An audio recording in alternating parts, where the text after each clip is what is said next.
Hey there, my fellow author. I'm Sarah Elizabeth Sawyer, an old soul kind of writer living my dream as a full-time author and authorpreneur. But I didn't start out living a confident, creative lifestyle.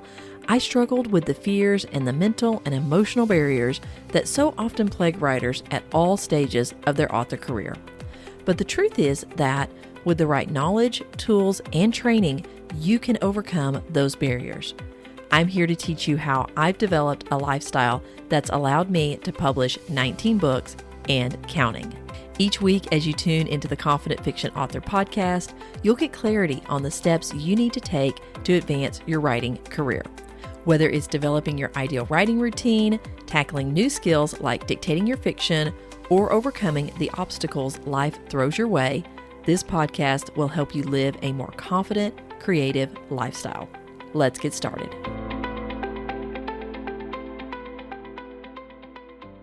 Hey there, my fellow confident fiction author, and welcome to this week's podcast episode where we're going to be talking about building and maintaining your fiction writing muscles through habits and habit stacking.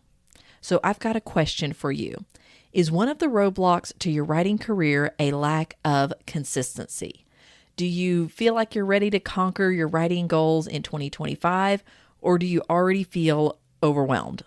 I know that feeling. I tend to have that at the end of each year when I'm looking ahead to the next year and I'm looking back at how much writing I did or didn't get done and how inconsistent I was and how I would try to pull myself together with the idea that things would be different next year. What I have found, though, is that in order to get words on the page in a consistent way that keeps my muscles in shape is by creating some habits that really set me up to have that success. So as we're getting ready to go into the new year, I want you to think about how success isn't about big resolutions or determination. It really is about consistency. And so with the right mindset and skills, 2025 can truly be your best writing year ever. I'm going to share some of my experiences and give you some new tools, including a powerful hack called habit stacking that has changed my writing life. Let's get into it. One of the biggest things when we go to start a new habit is we decide what the habit is going to be, but we don't really get prepared for it. We more approach it of just, I'm going to start a habit of writing fiction at 9 a.m. every morning. And then the next morning when 9 a.m. rolls around, you may get it done that first morning, but you have so many obstacles and challenges that came up that the next morning you may or may not hit it. And by the third or fourth day, it's totally gone. The motivation, the determination has just evaporated and the guilt comes. And then soon you just sort of forget that you tried to do that habit and decide this just isn't going to work for me. When you decide you are going to start a new habit, it's so important that you get prepared for it first. And I encourage you to ask this question. Why is this habit important to you? What will you get out of it? What is the long-term reward that you'll experience whenever you have established this habit? And go ahead and write that down, because with a new habit, the novelty of it will wear off pretty quickly. It will only carry you so far, and that's why we often quit goals after that initial dopamine hit wears off. So you want to establish your why to motivate you when the habit feels less exciting over time and it hasn't truly become a habit yet. And so you quit before you actually hit that point where it's automatic for you. So if your habit is to write for 20 minutes every morning at 9 a.m., visualize what that would look like. Visualize your ideal writing life. And if it is to sit down at 9 a.m. and write for 30 minutes, what does that mean? What will the end result be if you did that for 30, 60, 90, 365 days with breaks in between there? But if you did that consistently for a year, where would that put you?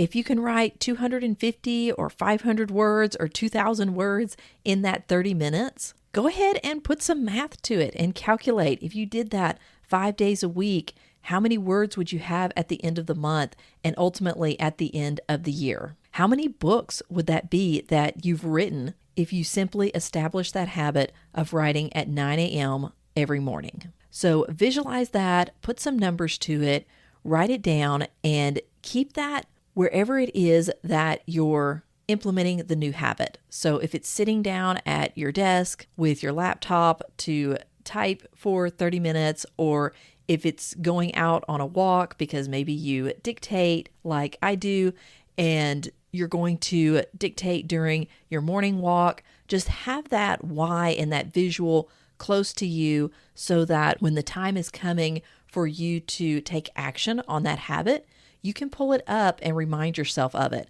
of your why.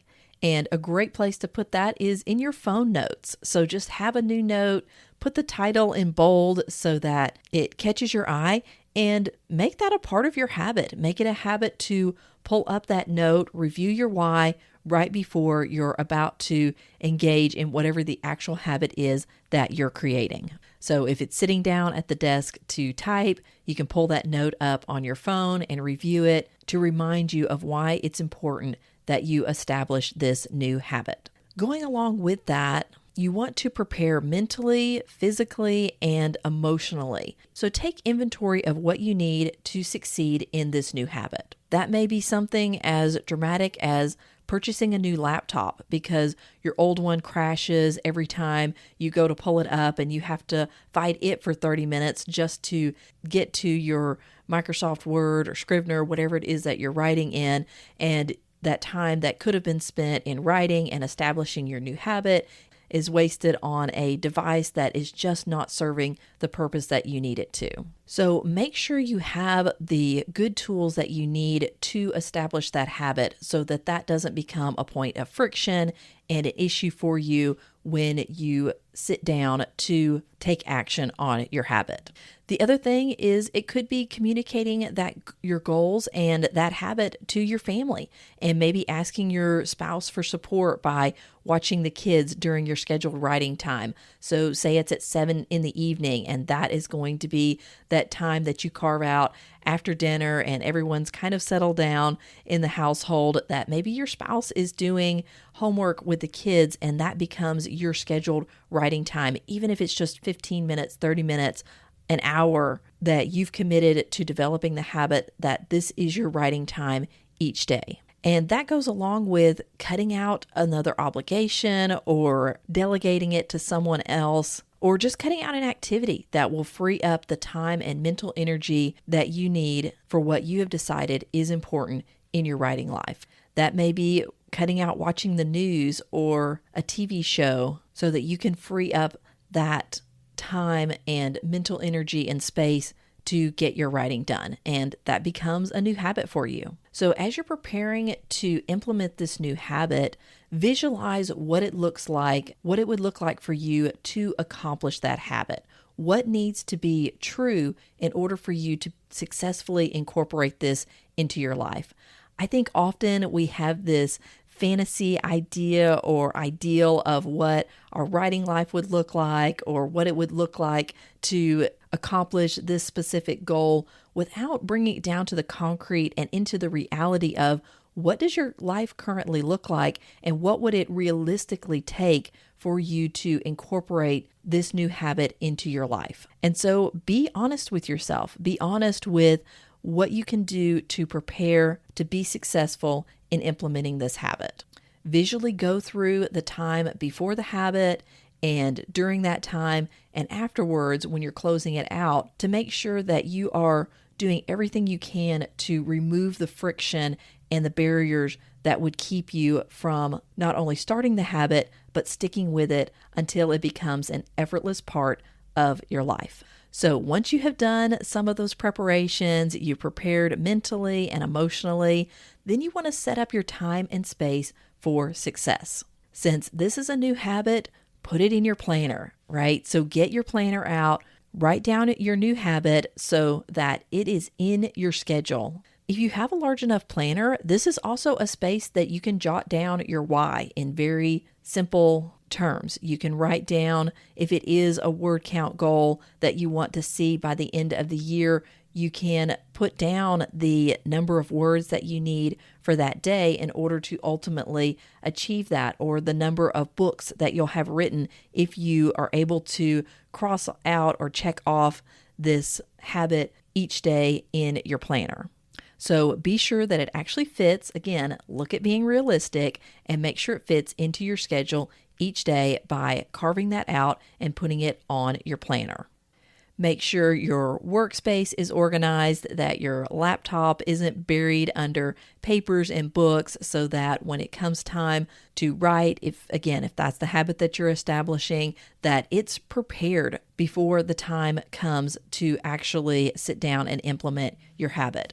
Make sure your devices are charged when you need them. So maybe you're not sitting at your desk with your laptop. You do take it into the living room or to the kitchen table so that you can write in another space. But if your laptop is low on batteries, that has now caused friction for you where you're having to take the cord into the other room, and now you've got to sit somewhere else than where you had planned to in order to plug it in. And by the time you go through all of the trouble or letting it charge for a little bit and then trying to do your habit when you hadn't planned on doing it, you've now created a lot of friction mentally and physically to implementing your habit, so that the next time when you go to do it, your brain is even less excited about tackling this new habit in your life. So make sure your devices, I know it sounds like a small thing, but make sure your devices are charged up. For me, since I write via dictation on my phone, I'm always making sure that my phone is plugged in the night before, or that where I'm going to be dictating, I have access to a plug if I need to plug it in during my writing session, so that that doesn't cause friction or become a hindrance to me in my habit. And so if writing is this new habit that you're wanting to establish, a daily writing habit, which of course as writers, that's a great one to have in your life, you may want to set up some aids like story playlist or candles or a special coffee mug or tea that you drink during that time or as you're preparing to implement this habit. So just cues that can alert your brain to anticipate a particular activity. Now, I'm going to talk more about brain cues in a later episode, so be sure and subscribe or follow the Confident Fiction Author podcast so you don't miss that one. So the idea of having cues around your new habit that you're developing goes along with a really powerful hack that I've used, and that's known as habit stacking. So first, what is habit stacking? Habit stacking is attaching a new habit to an old habit. So for example, if you want to get in a habit of taking your vitamins every day, you may put those on the counter right next to your coffee maker so that when you get up in the morning to make your coffee, your vitamins are right there and you already have the habit of making your coffee. So once you finish that, you can then take your vitamins or vice versa. Take your vitamins and then start your coffee. But the idea is that whatever you have established as a habit already, it's already automated, it's natural, you don't even think about it. You add a new habit either before or ideally after that. That way those habits are stacked and the new one can attach itself to a habit that you already have. And this can line up with brain cues for us as writers. So maybe you have a habit of going in and making yourself a cup of tea in the middle of the morning or in the evening, and that's already a habit. It's something that you do each day. It's a way of kicking off your day or winding down the day. And so that can become the cue or the initial habit that you're going to attach your writing time to. And it's so powerful because you don't have to think about how you're going to fit this new habit in or remind yourself that you're supposed to be doing this new habit each day. Whenever you make it a part of a habit that already exists, it removes the friction, it removes the extra effort that it takes to stop in the middle of whatever you're doing throughout your day to go, oh, I need to get my writing time in. It's 9 a.m. It's time to write, but you're more flying into it rather than it already being a part of your routine and it's just something that you're adding to your routine or to a habit that you already have established. For me, my habit stacking is morning pages combined with my 5 minutes of fiction. So I'm going to talk about my 5 minutes of fiction in a future episode and also morning pages. But I had developed a habit of doing morning pages. So that was a part of my morning routine. And I would do my morning pages sometimes via dictation. I find myself often doing that. And I thought, what if I add in a habit of just writing 5 minutes of fiction each day in order to keep my fiction muscles in shape and my dictation muscles in shape so that I could get some fiction in every day. So what I started doing is I would pull up my morning pages on my Scrivener app. I would dictate those into there, and then I would immediately go out of that file and go into my 5 minute fiction file, tap into the scene that I was working on, and hit my dictation function and begin doing my 5 minutes of fiction. So I was already prepped mentally. I had the tools and the location that I needed in order to do this 5 minutes of fiction, versus if I attached it to something like doing the dishes and then sitting down and doing some fiction, that would work. That I could attach it to that, but it is helpful if you can attach it to something that's similar. So going back to the vitamin and coffee example, you're already in the kitchen where you're going to need a glass of water to take your vitamins. That's probably where you keep your vitamins.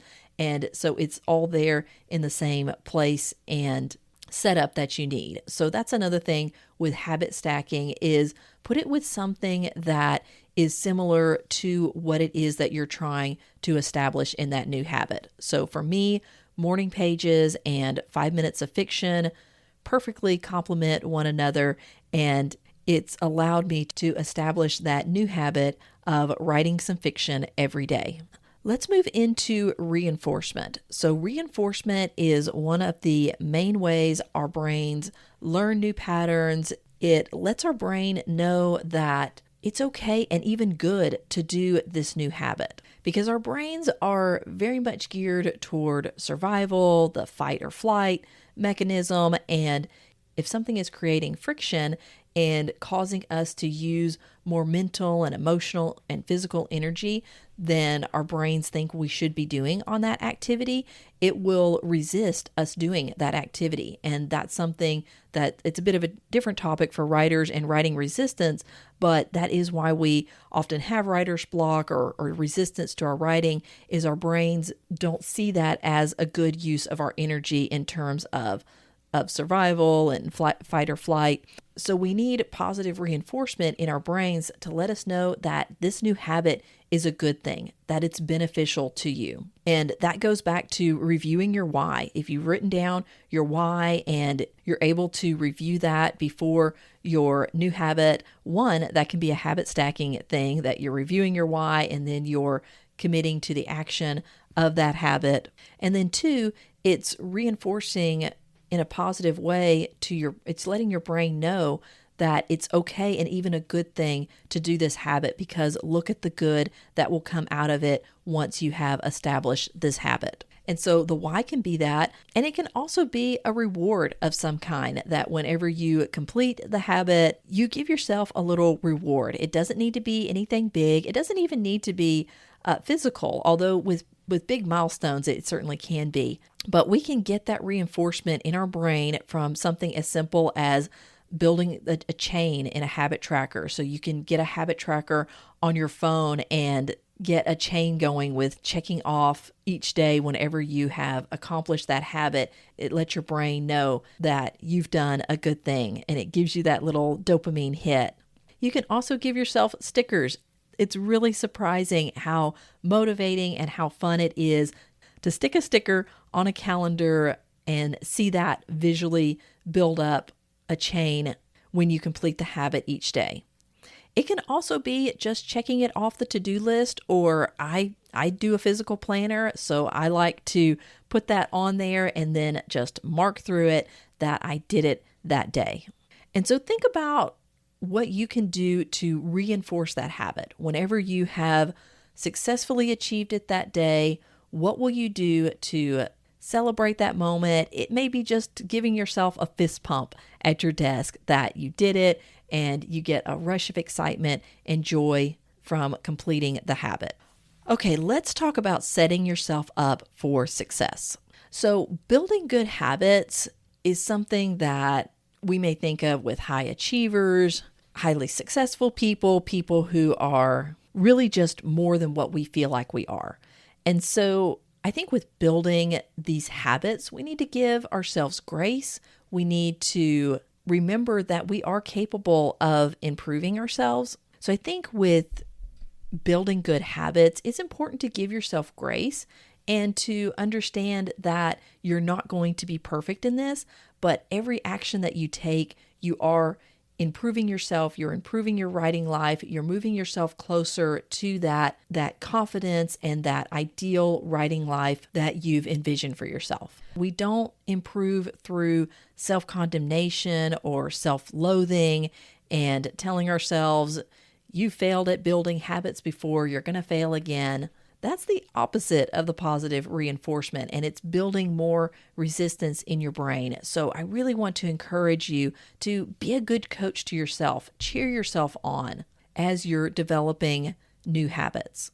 The other thing you can do to set yourself up for success is to start small. So choose habits and goals that are realistically attainable for where you are in your writing life. So again, with my example with morning pages and 5 minutes of fiction, I needed something that was really attainable for myself, something that I knew I could do each morning as a part of my morning routine that I didn't feel guilty about and that I could be successful in. So this could be dictating during your morning commute. It could be doing just a couple of paragraphs of editing on your lunch break. The main thing is lower the bar so you can clear it each time. So remember to start small and choose habits and goals that are attainable. You can always lengthen those after you have established the habit. So it may be 5 minutes of fiction starting out, and then you expand it to 10 minutes, 15 minutes, 30 minutes. But be sure and start with something that is realistic for you and that will remove the friction, especially the time constraints of actually getting that habit done each day. On setting yourself up for success, don't be afraid to pivot. The most important thing is consistent success. That's the power of habits, even if those successes are small. So remember, it's better to restructure your habit than to give it up entirely. So say you did set a goal for writing in the evening for 30 minutes from 7 to 7:30 p.m., but you find that maybe you didn't quite get to your laptop or to your phone at 7 o'clock, and now it's 7:15 and you want to get in that 30 minutes, but that would take you to 7:45, and now that's beginning to interfere with another activity or responsibility that you had for the evening, and so you just skip it for that night. And what ends up happening is you find that every night you're skipping it because you're having the same or similar issues. So restructure that habit. Look at, do you need to do it at a different time? Do you need to schedule it from 7:15 to 7:45? So make that pivot, make that adjustment to what actually works in your lifestyle. Do you need to reduce it and maybe just do 15 minutes? So from 7:15 to 7:30 in the evening, and that's what you're able to carve out as a habit that you can establish and do consistently. Now, along these lines, if you get out of the habit, how do you get back into it? And this is something that I've always had an issue with, like with working out, right? So I'm lifting some little hand weights, or I'm doing a certain number of push-ups. Maybe I've worked myself up to, 20 push-ups, and I can do that successfully each day. It's no problem. I literally don't break a sweat. It's just a good habit to make sure that I'm doing some strength training as a part of my morning. But what if I get out of the habit for a time? Say I've had a family crisis or a personal mental meltdown or whatever it might be, and I miss it for a couple of weeks or even a couple of months, and I want to reestablish that habit. Do I go back to doing 20 push-ups? Do I go back to a full 30 minutes of fiction writing in the morning? Or do I go back to just 5 push-ups and 5 minutes of fiction? That's something that you'll want to assess wisely whenever you're going to reestablish a habit. Do you need to go back to where you started? If you started with just 5 minutes of fiction or with 5 push-ups, maybe that's where you need to go back to. It's also possible, if you haven't been out of the habit that long, to go back to the last place that you were successful. So it may be the full 20 push-ups or 30 minutes of fiction, and you find that your habit muscles are still strong enough to pick up where you left off. So that's something that you'll want to assess. Should you go back to square one, where you started originally whenever you built that habit and you successfully built it? Or do you go back to, if it hasn't been too long, do you just go back to the last place that you were successful in the habit? Because ultimately, when you are establishing this habit, it doesn't matter how long you're actually doing it for or how many reps that you're getting in. The main thing is that you are doing it consistently each day, because you can do big things in small steps. All right, so wrapping up here. If you haven't taken the time to think through your writing goals for 2025 and the new habits that you want to build, now is a great time. And also, whenever you get to the beginning of each new quarter and even each new month, those are great opportunities to reset and look at where you are in developing your new habit. I will say with 2025, you may have a whole long laundry list of things already that you want to do and 10 different habits that you want to establish, but I want to encourage you to keep it small. Keep your list short, especially in establishing new habits. I highly recommend that you just pick 1 or 2 habits to establish in the first quarter of the new year. If you're trying to establish 10 new habits that first month or the first couple of months of the year, that's a lot of friction and a lot of effort that you're having to work through each day. And it's just like juggling too many balls where you end up dropping them all. So just pick 1 habit if you can for that first month and attach it to a habit you already have established with that habit stacking, so that you are really setting yourself up to successfully and consistently create a new habit in the new year. So as you're deciding what that new habit will be in this next season of your writing life, is think about, what do you want your best writing life to look like? That will help you determine what habit and habits will help you get there. For a lot of you, your next new habit may be to build the muscle of writing something every day, just anything. And if that's where you're at, I highly recommend your new habit for 2025 to be morning pages. If you aren't familiar with morning pages, or if you just haven't been able to get it into your daily routine, I want to invite you to check out my upcoming Morning Pages mini course. I have it at a special pre-launch price of $17 right now, and it has everything in it that I have learned about morning pages and the benefits of morning pages in my personal life and in my writing life, the how-tos, how to do it, how to get it established in your life as a consistent habit so that you can enjoy all of those benefits. So be sure and check it out at fictioncourses.com/morning pages.